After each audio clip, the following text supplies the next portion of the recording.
Mes passagers Uber bourrés se moquaient de mon travail et de mon accent, jusqu'à ce qu'ils aient vraiment besoin de moi. Mes passagers Uber complètement ivres se sont moqués de mon accent et de ma foi, jusqu'au moment où ils ont eu besoin de moi. Quand j'ai essayé de sauver la vie de leur ami, ils ont continué à rire en m'insultant, allant jusqu'à me traiter de terroriste. Je n'ai rien répondu. C'était il y a 3 mois. Hier, le père de Josh a été arrêté pour subornation de témoin. Ses clients, ce soir-là, avaient jugé mon métier et mon accent, sans s'attendre une seconde à dépendre de moi. Je conduisais pour Uber depuis 6 mois, après avoir perdu l'un de mes patients favoris, histoire de m'occuper entre 2 gardes. À 2 heures du matin, j'ai récupéré 4 étudiants sortant d'une soirée bien arrosée, dont l'un s'était coupé à la main, la blessure enroulée dans une serviette de bar déjà trempée de sang. Ils n'avaient aucune idée qu'en à peine 3 heures, je commencerais ma garde comme chef de chirurgie traumatologique, dans le même hôpital où ils voulaient que je les dépose. Le blessé, que ses amis appelaient Chris, était affalé sur la banquette arrière, tandis que Josh, son pote, est monté devant et a tout de suite monté le son de la radio, se moquant de mon accent dès que je lui ai demandé de maintenir la pression sur la plaie. Détends-toi, Abdul, m'a-t-il lancé, en écorchant volontairement mon prénom inscrit sur la carte. C'est juste une petite coupure de bouteille. Franchement, tu dois même pas savoir à quoi ressemble un hôpital d'où tu viens. Conduis et laisse-nous le côté médical. J'avais le ventre noué en voyant le sang couler beaucoup trop vite pour une simple coupure, reconnaissant aussitôt la pulsation caractéristique d'une artère touchée, mais je me suis tu. Discuter aurait seulement retardé la prise en charge et je ne pouvais rien faire de plus au volant. Josh, lui, a repéré mon chapelet suspendu au rétroviseur et s'est amusé à le faire tournoyer en me demandant si je comptais guérir son pote par miracle. Quand j'ai voulu le récupérer, il l'a mis hors de portée avant de balancer. Quoi, t'en as besoin pour trouver l'hôpital? Suis le GPS comme un bon chauffeur. Puis il l'a balancé à l'arrière, direct dans le sang de Chris, salissant le seul souvenir que ma mère m'avait laissé avant de mourir. Après ça, il a fouillé dans ma boîte à gants sans même demander. Regardez-moi ça. Il a des livres d'images sur le corps humain, a-t-il ricané en agitant ma revue de chirurgie. Il doit essayer d'apprendre l'anglais avec les dessins.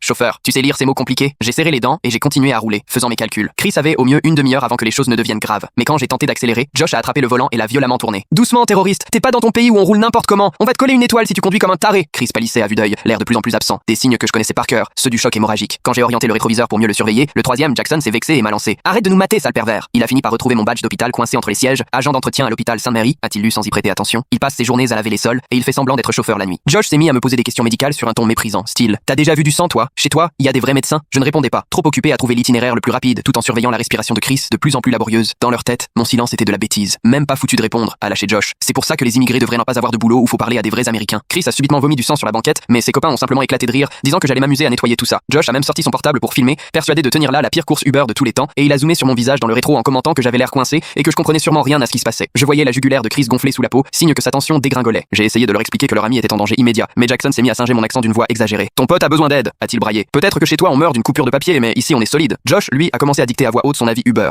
détaillant que je sentais le curry, que je parlais pas anglais et que j'étais sûrement un terroriste. Il a même menacé de me dénoncer pour trafic d'êtres humains à cause de ma tête louche, puis il a montré son commentaire à Jackson avant de l'envoyer. Découvrez l'histoire complète en cliquant sur la vidéo ci-dessous.